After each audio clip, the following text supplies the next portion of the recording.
Hello, audiophiles of the internet, and welcome back once again to Audio 46, your headphone destination. My name is Franco, and today we have another very exciting gear review for you. Just a few short days ago, we tackled the iFi Signature, and now in this video, we will be doing a review of the iFi Neo iDSD. These are two models that share a lot of similarities, but in some ways could not be more different. We are going to break down those details and everything else you need to know about this unit, so stick around because we're going to get into it right now.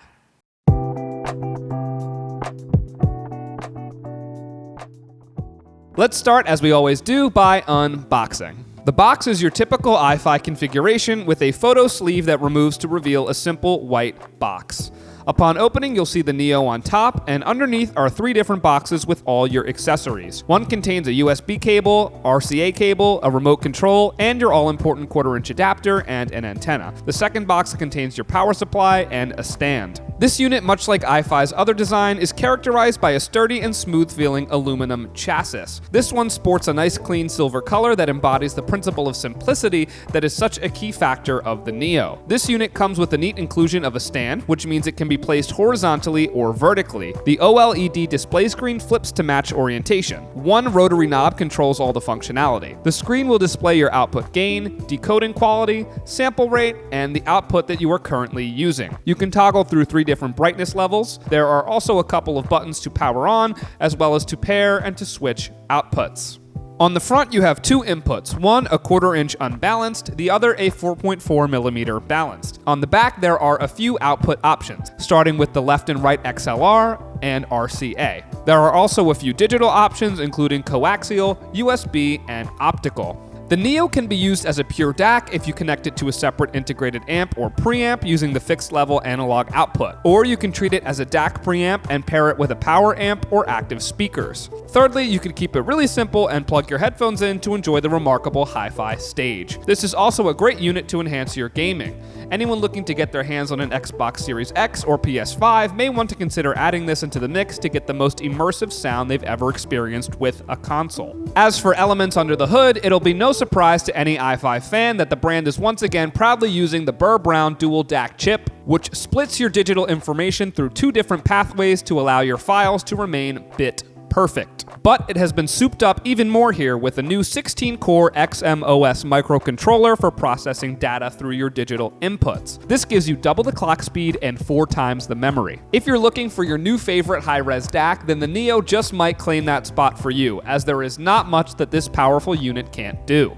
This device supports PCM up to 32-bit 768 kHz DSD, up to 512 and DSD X2. It also provides full MQA decoding for the best possible quality for those using Tidal Masters. Speaking of streaming, the Neo also offers cutting-edge Bluetooth technology, thanks to the use of Qualcomm's QCC5100 Bluetooth processing IC, which combines with iFi's high-quality proprietary circuits to create one of the best Bluetooth engines available with any product on the market right now. This also means that all major current Bluetooth formats are supported, including aptX, aptX HD, aptX Adaptive, aptX LL, LDAC, HWA, HLDC, AAC, and SBC. The Neo iDSD will also remember up to 7 devices and has a very healthy range thanks to the use of Bluetooth 5.0 technology. The Neo has a continuous power output of 1000 megawatts into 32 ohms available through the balanced headphone jack, which will provide plenty of juice whether you need to power a beefy planar headphone or some sensitive IEMs. Beyond being a powerful unit, the Neo is also a remarkably pure one, foregoing the inclusion of digital sound processing, digital filtering, or any way to adjust your analog sound. This is all built around a balanced circuit design that iFi calls Pure Wave, which uses only the highest audiophile grade components to deliver high purity with very low, almost non-existent amounts of distortion and noise. For more on each individual component, you can click below on the link to audio46.com, which lists all these components in exacting detail.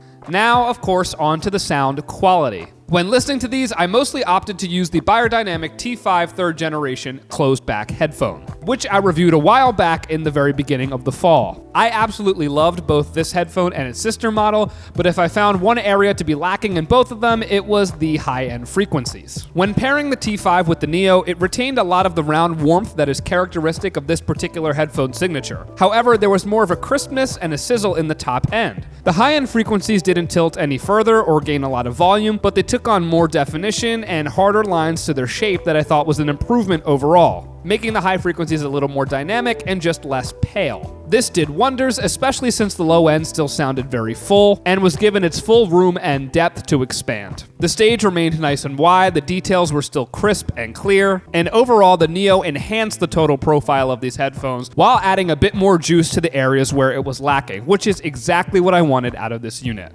While the Neo, at least outwardly, is extremely simple, as you can tell by the lack of the 3D or X-Bass options that usually come on iFi products. This is also a superb piece of technology that provides great definition and detail to your finest headphones, all in a simple, elegant package. These will be great for you if you like simple design, versatile use, and unparalleled fantastic sound quality. These may not be for you if you want something a little more diminutive in size and something that has more options such as DSP and digital filtering. So what do you guys think? Will any of you be racing to get this model? Will you be sticking with the signature? Do you prefer your old black label? Let me know in the comments down below. And while you're down there, don't forget to hit the subscribe button so that you never miss another video from our channel and so that you can always join in the discussion. I love seeing what you guys think and have to say. For more information on any iFi products or anything we sell in the store, please feel free to visit Audio46.com to check out our blogs and other reviews. And finally, if you happen to find yourself in New York City in the coming days, perhaps doing some holiday shopping, please feel free to drop into our brick and mortar store on 46th Street to come say hello and try out all of our gear. That's all for today, guys. Thank you so much for watching. My name is Franco with Audio46, your headphone destination, and I will see you all very soon.